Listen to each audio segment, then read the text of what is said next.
وزیر اعظم شہباز شریف کی مخلوط حکومت نے ملک میں بڑھتی ہوئی جبری گمشدگیوں کے حوالے سے اپنی اتحادی جماعتوں کے تحفظات دور کرنے کے لیے عملی اقدامات کرنے کا فیصلہ کیا ہے اور اس سلسلے میں کابینہ کی ایک خصوصی کمیٹی نے اپنا کام شروع کر دیا ہے۔ کمیٹی نے اپنے پہلے اجلاس میں تمام سٹیک ہولڈرز سمیت فرحت اللہ بابر اور آمنہ مسعود جنجوعہ کو خصوصی طور پر مدعو کرنے کا فیصلہ کیا ہے۔ وفاقی وزیر برائے قانون و انصاف سینیٹر اعظم نذیر تارڑ کی صدارت میں لاپتہ افراد کے حوالے سے کابینہ کی قائم کردہ خصوصی کمیٹی کے اجلاس میں جبری طور پر لاپتہ افراد کے معاملے کو سنجیدگی سے حل کرنے کی خاطر یہ فیصلہ کیا گیا ہے کہ کمیٹی کا اجلاس ہر ہفتے بلایا جائے گا۔ اس موقع پر گفتگو کرتے ہوئے وفاقی وزیر سینیٹر اعظم نذیر تارڑ نے کہا کہ لاپتہ افراد کے حوالے سے کمیٹی صرف کاغذات کی حد تک کام نہیں کرے گی بلکہ عملی طور پر نتائج سامنے لائیں گے۔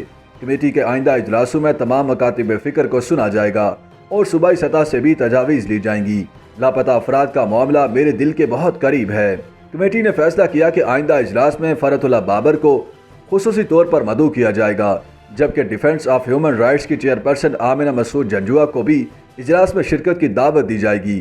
وفاقی حکومت نے ایک نوٹیفیکیشن کے ذریعے خصوصی کمیٹی تشکیل دی ہے جو ماہرین حقوق، انسانی حقوق کی تنظیموں اور سول سوسائٹی نمائندگان کو بلا کر ان سے تجاویز لے گی اور اپنی رپورٹ اور سفارشات کابینہ کے سامنے رکھے گی۔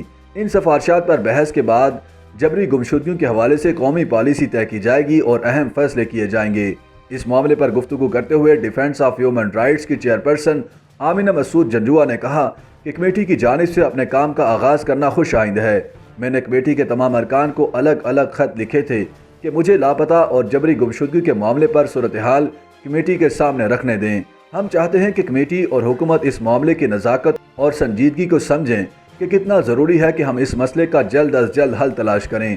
لاپتہ افراد کے خاندان شدید صدمے سے گزر رہے ہیں۔ حکومت انہیں ریلیف پہنچانے کی کوشش کرے۔ انہوں نے کہا کہ ہمیں امید ہے کہ اگر کمیٹی سنجیدگی سے کام کرے تو اس مسئلے کا حل نکالا جا سکتا ہے۔ کمیٹی کو متعلقہ اداروں کو بھی باور کرانا ہوگا کہ یہ ملک کے مفاد میں نہیں ہے کہ لوگوں کو جبری طور پر لاپتہ کیا جائے۔ ہم اس معاملے میں اپنی تجاویز دیں گے جو قابل عمل بھی ہیں۔ یاد رہے کہ جبری گمشدگیوں اور لاپتہ افراد کے معاملے پر موجودہ اور سابق حکومت کی دو اتحادی جماعتوں BNP مینگل اور MQM کو بھی شدید تحفظات ہیں۔ اختر مینگل نے 2018 میں کابینہ میں شامل ہوئے بغیر صرف لاپتہ افراد کے معاملے کو حل کرنے کی شرط پر حکومت کی حمایت کی اور عمران خان کو وزارت عظمیٰ کے لیے ووٹ دیا تھا۔ تاہم لاپتہ افراد کا مسئلہ حل نہ ہونے پر وہ حکومت سے علیحدہ ہو گئے تھے اور نئی اتحادی حکومت میں شامل ہوئے۔ اسی طرح MQM کی جانب سے مسلسل سابق حکومت جس کا وہ خود حصہ بھی تھے کے ساتھ لاپتہ کارکنان کا معاملہ اٹھایا جاتا رہا اور موجودہ حکومت کے ساتھ حکومت میں شامل ہونے کے لیے کیے گئے معاہدے میں بھی یہ معاملہ شامل ہے۔ کابینہ کی جانب سے بنائی گئی خصوصی کمیٹی میں دونوں جماعتوں کے ارکان کو بھی شامل کیا گیا ہے۔ اسلام آباد ہائی کورٹ میں جمع کرائی گئی جبری گمشدگیوں پر انکوائری کمیشن کی رپورٹ میں بتایا گیا ہے کہ مارچ 2011 سے لے کر اب تک 8,463 لاپتہ افراد میں سے صرف 3,284 افراد واپس اپنے گھر آئے ہیں۔ 228 افراد مختلف مقابلوں میں مارے گئے ہیں اور متعلقہ پولیس نے مقابلوں کی FIR ریاست کی مدعیت میں درج کر کے قانون نے اپنا راستہ اختیار کیا ہے۔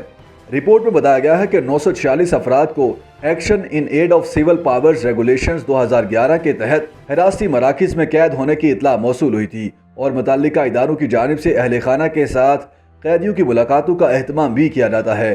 رپورٹ میں مزید کہا گیا ہے کہ 584 لوگوں سے متعلق یہ اطلاع ملی ہے کہ انہیں مجرمانہ اور دہشت گردی کے الزامات میں زیر سماعت قیدیوں کے طور پر جیلوں میں بند رکھا گیا ہے۔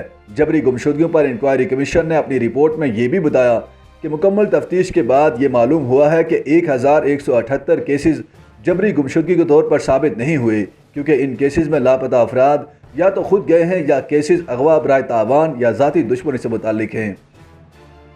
YouTube پر گوگلی نیوز دیکھنے کے لیے youtube.com کی سرچ بار میں گوگلی نیوز TV ٹائپ کریں۔ گوگلی نیوز کے پیج پر سرخ رنگ کے سبسکرپشن والے بٹن پر کلک کرنا نہ بھولیے۔ YouTube پیج پر اپلوڈ ہونے والی ویڈیوز سے باخبر رہنے کے لیے بیل آئیکن پر کلک کیجیے۔ آپ کو ہر نئی ویڈیو کے بارے میں نوٹیفیکیشن موصول ہو جائے گا۔